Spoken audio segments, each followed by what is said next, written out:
Huh? Oh, you're finally waking up. I'm so happy to see those pretty little eyes open for me again. You were asleep for quite a while. I was starting to think that maybe I froze you to death. I only meant to chill you enough to slow down your brain functions, to make you sleepy. But I guess I went overboard. I guess humans can't take the cold very well. Aw, you look confused. Poor dear. Go on, ask me as many questions as you'd like. I'll be sure to answer them to the best of my abilities. Oh, but don't scream. No one can hear you up here anyway. Who am I?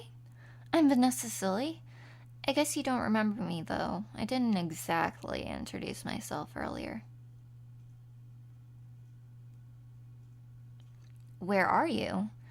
You're at my home. Well, our home now. To be more precise, you're in the basement of the castle I built at the top of the mountains.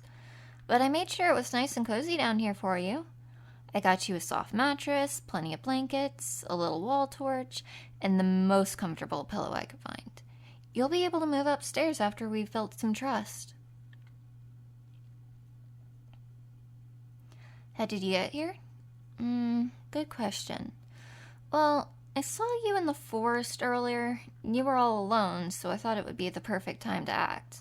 I snuck up behind you and chilled your body to the point where most of the bodily functions stopped. Not where it'd kill you, just make you sleep. And I carried you all the way up the mountain on my back. You know, you're really cute when you're sleeping.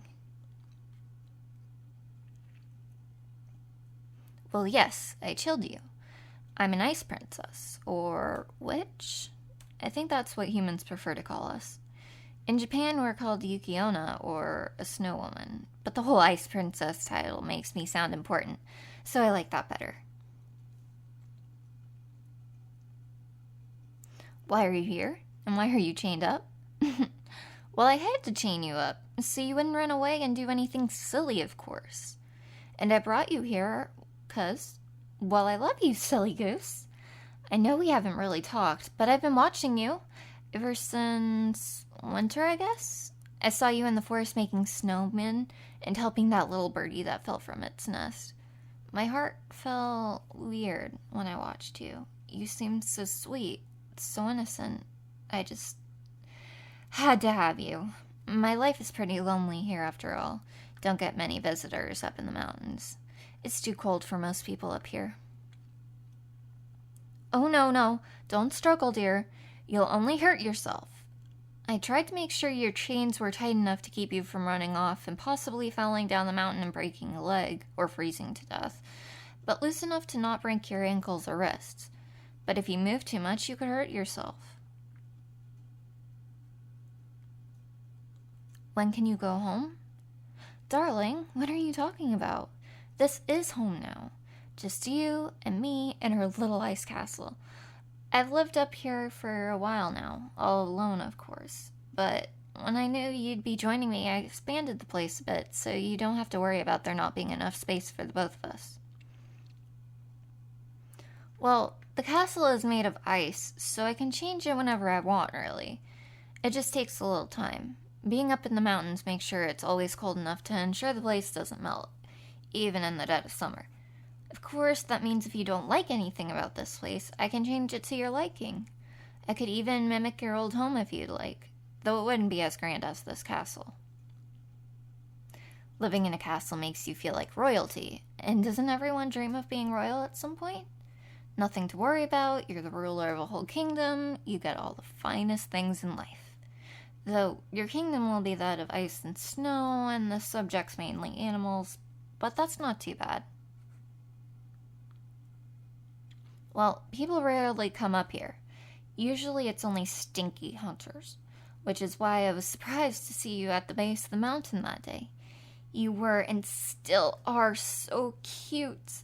Soft skin, pretty eyes, and the smoothest hair I have ever seen. And that smile, it made my frozen heart just melt. I didn't know humans could be so beautiful until I met you. Again with that? I'm not letting you go. I love you too much for that. And you wouldn't really want me to be alone again, would you? I'd be so sad if you weren't here. So sad that I might have to create a blizzard and wipe out that little town you call home, taking extra care to slowly and painfully freeze all your loved ones. That won't happen, of course, because I know you will love me deep down. Or at least you will. Oh, don't cry, darling. I won't hurt your family so long as you stay with me and don't make me sad. What kind of girlfriend would I be if I hurt my future family? A pretty bad one, if you ask me. Yes, girlfriend. We're in love, aren't we? What else would you consider me? No, I don't think you have another partner. That would be ridiculous. No, you don't. No one else loves you like I do. You're just lying to make me upset. You aren't in love with anyone else. There's no one else who would care for you as much as I do. If there is, I'll freeze them until their bones shatter. Oh, I'm sorry, dear. I didn't mean to yell at you like that. But you made me upset, so it's technically your fault. Oh, you're shivering. Let me warm you up. I may be a snow woman, but my body has some warmth to do it. Let me just sit down behind you, pull you closer. There, isn't that better? I have my arms wrapped tightly around you. You're so soft, and you smell really nice, too. Really, really nice, actually. Sitting here with you in my arms is heaven. I'll have you warmed up in no time. Maybe not as warm as you're used to, but you'll learn to love this like constant chill. You're shivering even more, darling. You must be really cold. Let me just squeeze you a bit tighter and rest my chin on your shoulder. That way our cheeks are touching. I can feel your heartbeat. It's so relaxing. I love you, dear. And I hope you learn to love me too soon. I'll wait as long as it takes. Even if that means I'll have to carve out your frozen heart. Of course, I don't want to hurt you, but I can't have you dying of old age before you finally say you love me. I couldn't bear it. No, don't be scared. That's only if you don't say you love me before you're old and gray. By then, you won't really even be needing your heart unless it's filled with love for me. When will I unchain you? Once you earn my trust, darling. It shouldn't take too long, so long as you behave yourself. No being mean to me, and you have to do whatever small things I ask of you. Once you're free of those chains, I can move you from the basement up to the bedroom. It's much more comfortable up there. A bit warmer too, which I'm sure you'd like. Once we've built up trust, you'll be able to wander around the castle freely. No leaving, of course. You'd die from the cold if you went outside. The castle keeps away all the strong winds and fresh snow. Though, when I go out to get supplies, if you really want, I guess I could take you with me. But again, I don't know if your frail body can handle the cold. Maybe once you get more used to it up here, it won't be as bad. It's starting to get late. I should start making dinner for us. A romantic night by candlelight sounds wonderful. What would you like for dinner, darling? I can cook us some mountain goat stew, rabbit pie, charred elk, or I can go into town and get ingredients for something else if you'd prefer. I know your stomach needs time to adjust to what we have up here. Good choice. I'll have to leave you alone for a while, though, so I'm afraid you're going to have to go back to sleep. No, don't struggle. It won't hurt if you hold still. I just need to slow your body down until you can't stay awake anymore. Just like this.